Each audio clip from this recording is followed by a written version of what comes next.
Bora lá então, já falamos da obrigação civil, natural, de garantia, próprio terreno, classificação da obrigação, e agora nós vamos iniciar no mundo das obrigações de dar. Sabendo que a obrigação de dar, ela pode ser dar uma coisa certa e dar uma coisa incerta. O mundo das obrigações de dar, deixa eu abrir aqui o meu código, é iniciado no artigo 233 do Código Civil. Estou pegando aqui meu código anotado. No artigo 233, nós vamos estudar a obrigação de dar. Na obrigação de dar, essa obrigação pode ser de transferir a coisa certa ou de restituir a coisa certa. Então, esse dar pode ter a ideia de se transferir a coisa certa e de se restituir a coisa certa. Vamos iniciar, então, pela obrigação de se transferir a coisa certa, analisando o artigo 233 do Código Civil. É dito: a obrigação de dar coisa certa abrange os acessórios dela, embora não mencionados. Então, na obrigação de dar coisa certa, como regra geral, aplicamos o princípio da gravitação jurídica. Princípio da gravitação jurídica. O que isso significa? Que o acessório, em regra, seguirá o principal. Então, que o acessório, em regra, segue o principal. Lembrando, a obrigação de dar a coisa certa abrange os acessórios dela, embora não mencionados. Aí vem o salvo. Salvo se o contrário resultar do título ou das circunstâncias do caso.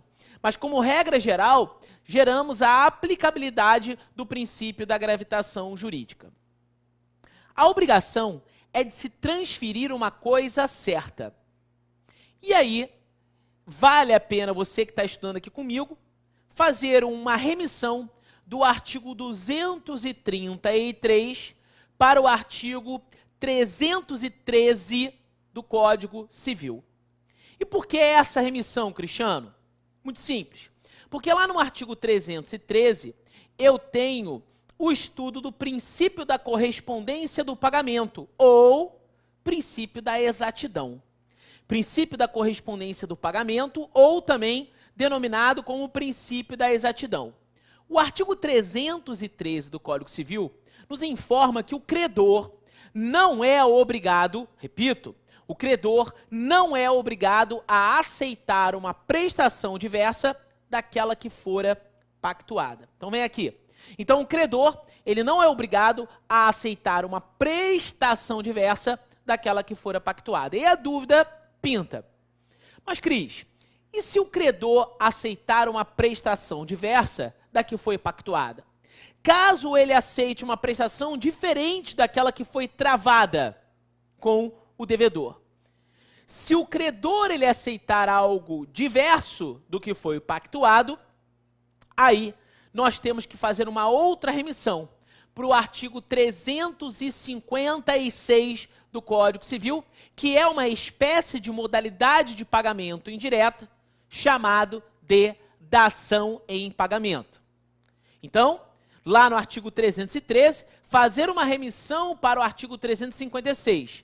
Idem lá no artigo 233. Já foi feita uma remissão para o 313 e ao lado do 313 façam uma remissão, isso é lícito em qualquer tipo de prova, inclusive na própria OAB, na segunda fase, por exemplo, você fazer uma remissão, uma simples remissão, para o artigo 356. Por quê?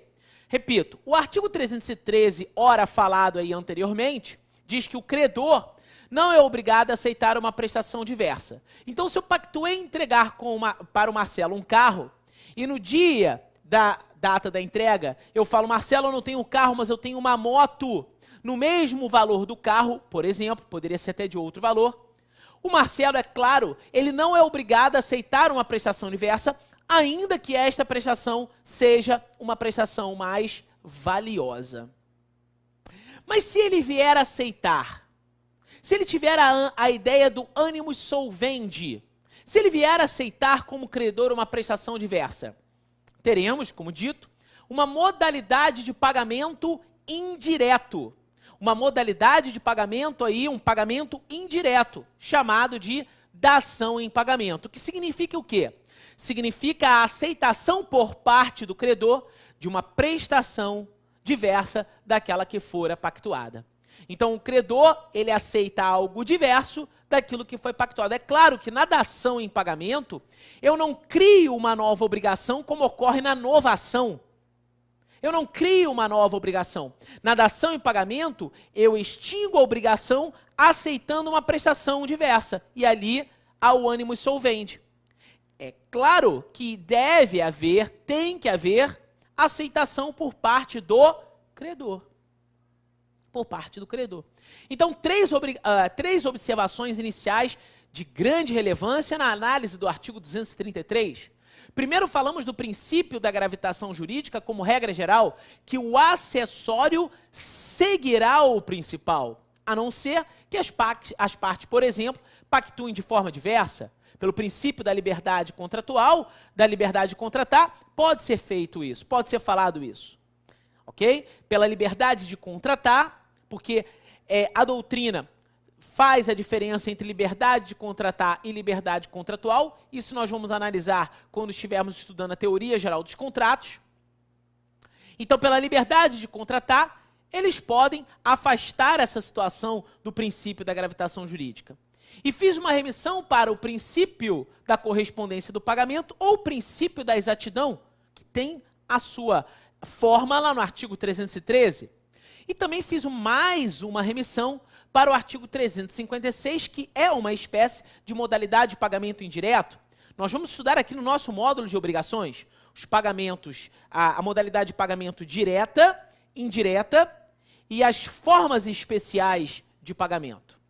Então, já no artigo 233, olha quantas situações o examinador, numa prova de defensoria, advocacia pública, magistratura, OAB, delegado de polícia, poderia colocar aí para você.